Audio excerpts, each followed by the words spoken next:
Hey everyone, welcome back to my channel. Thank you guys so much for joining me once again as we chop it up about life situations, life topics, things that you just want someone to relate to you on. So we talk about a whole lot of things over here on this channel. I'm really enjoying these sit down talks. They are very therapeutic, and I hope they're therapeutic for you as well. But in today's topic, we are going to be talking briefly about understanding your purpose. Before we get into the topic of this video, the sponsor. My brand new book, The Hush Language Mental Health Journal Youth Edition. If you haven't gotten your copy yet, go ahead and click on the link below. It'll be in the description box and pinned as a comment. Go to my website at thedreaminkhouse.com. Use code YAY10, that's YAY10 for 10% off of your purchase. Your support is greatly appreciated, let me tell you. But let's talk about understanding your purpose. Okay, because I think sometimes we go through life and we're trying to figure out things, right? We're trying to figure out, okay, what's the real reason I'm here? What am I here for?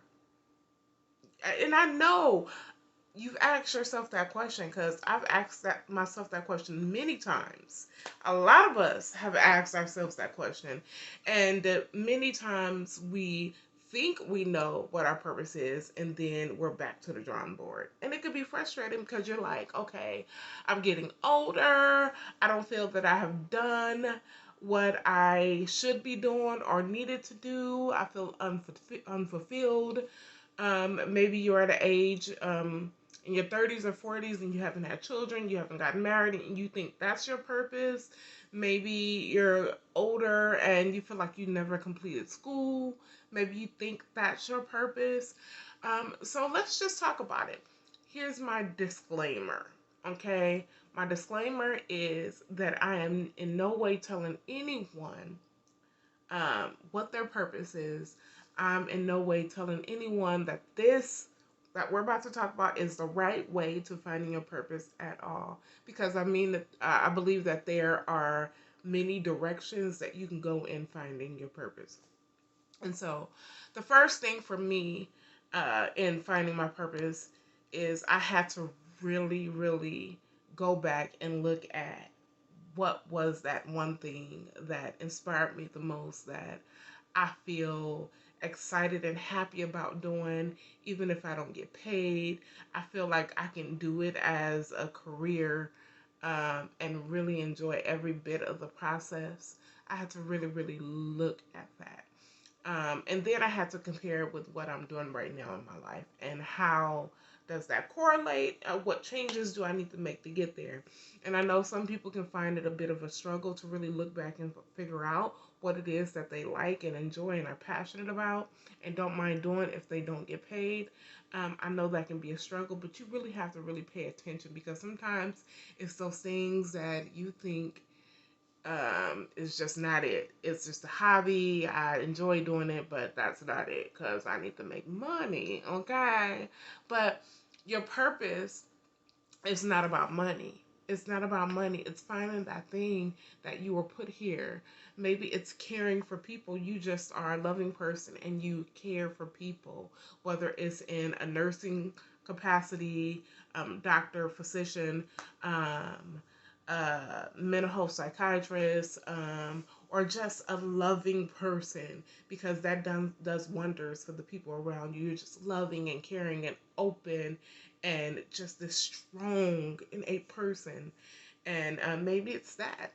And so you just really have to step back and take a look. So when I did this for myself, I really started out in wanting to be in the law field growing up. And I wanted to be an attorney and I wanted to ultimately become a judge. And I know that when I first went to school, I started off at a local community college in Los Angeles, and I chose to take a law class at the community college to give me sort of an insight on the law field, just a little peek. It was in no way law school. This was just a basic law class with all of my other classes that I had to take for my first year of college.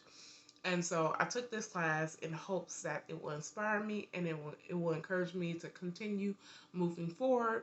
And I hated the class. Oh my God. I just it wasn't it for me at the time. And I knew in high school that's all I talked about. I had people in my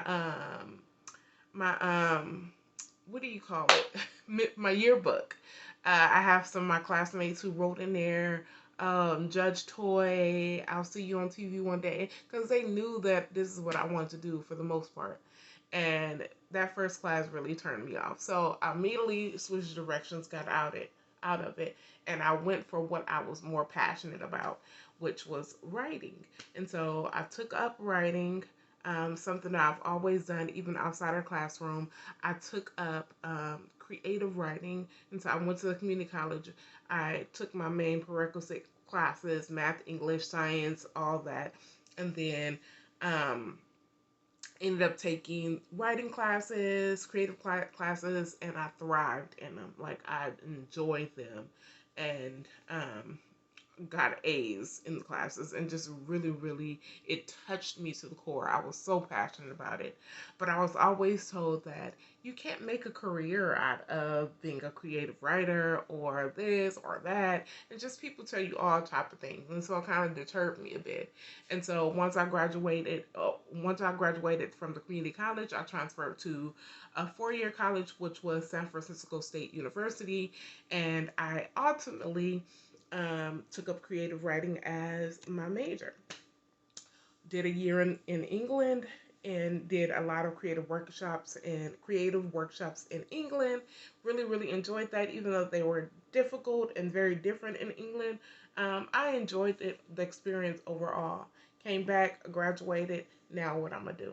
What am I gonna do? Because I have this writing foundation, I have this writing background, and although writers can make money, it's hard in these streets because you have a lot of competition in this field. Everybody want to be a writer, and everybody want to write a book nowadays, right? And so eventually, I started to apply for jobs because I needed a job. I worked in retail, I worked in human resources, and then I ended up working in the law field in a capacity, and that's where I am right now because it pays the bills, right? So I'm working in the law field, the court capacity of the law.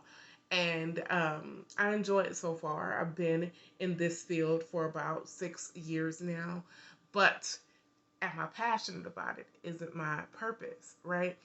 Um, Now, fast forward to this point, I said, look, let me fast forward because I still feel that there's purpose in there in my writing field. And so eventually I'm going to be finished up. Well, right now I'm finishing up my graduate degree in family and human development, which ties in a bit into my writing field because I own my own publishing company, right? And so I think that is all coming together for me, all because I went back to that passionate desire of me writing, me enjoying writing, even though I desired to be an attorney in the beginning. Um, and so I feel like I am moving more into my purpose and my passion now more than ever.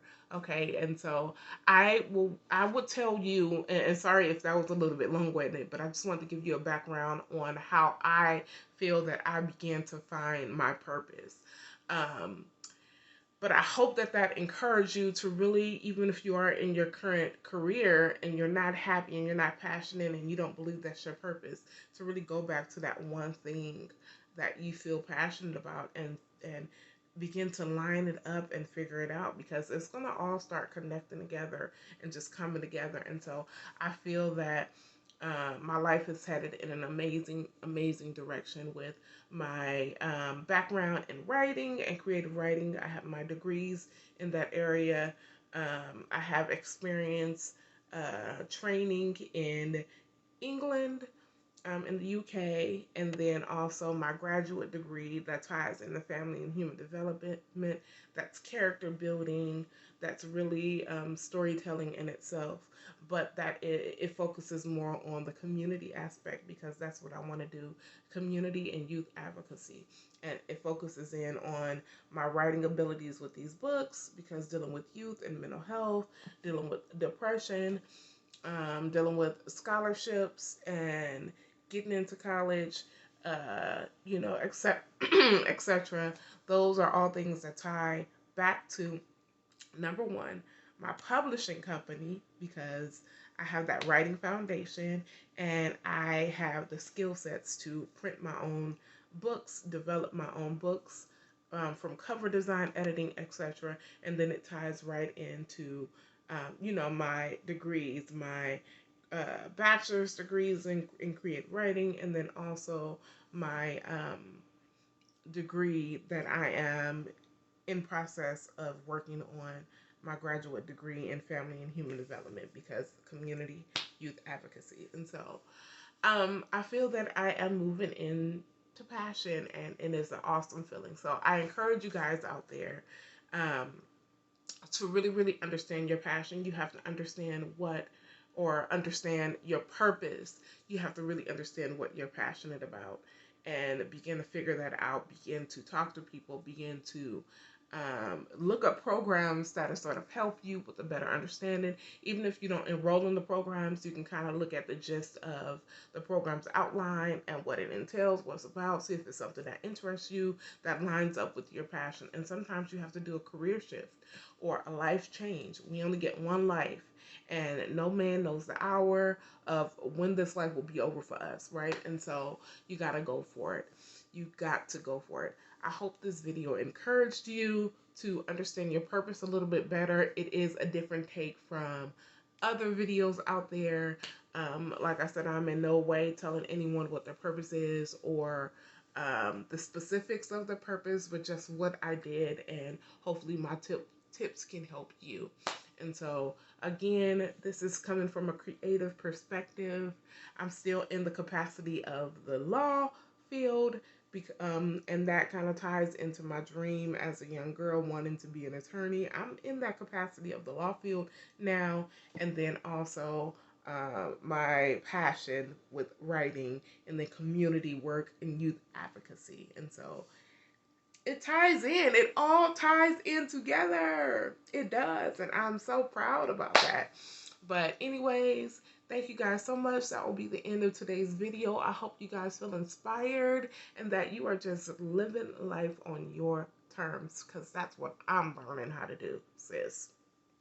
Anyways, check out my brand new book, The Hush Language Mental Health Journal, on my website. Your support is greatly appreciated. Again, use code YAY10, that's YAY10 for 10% off your purchase. And I will see you guys on the next video. Bye for now.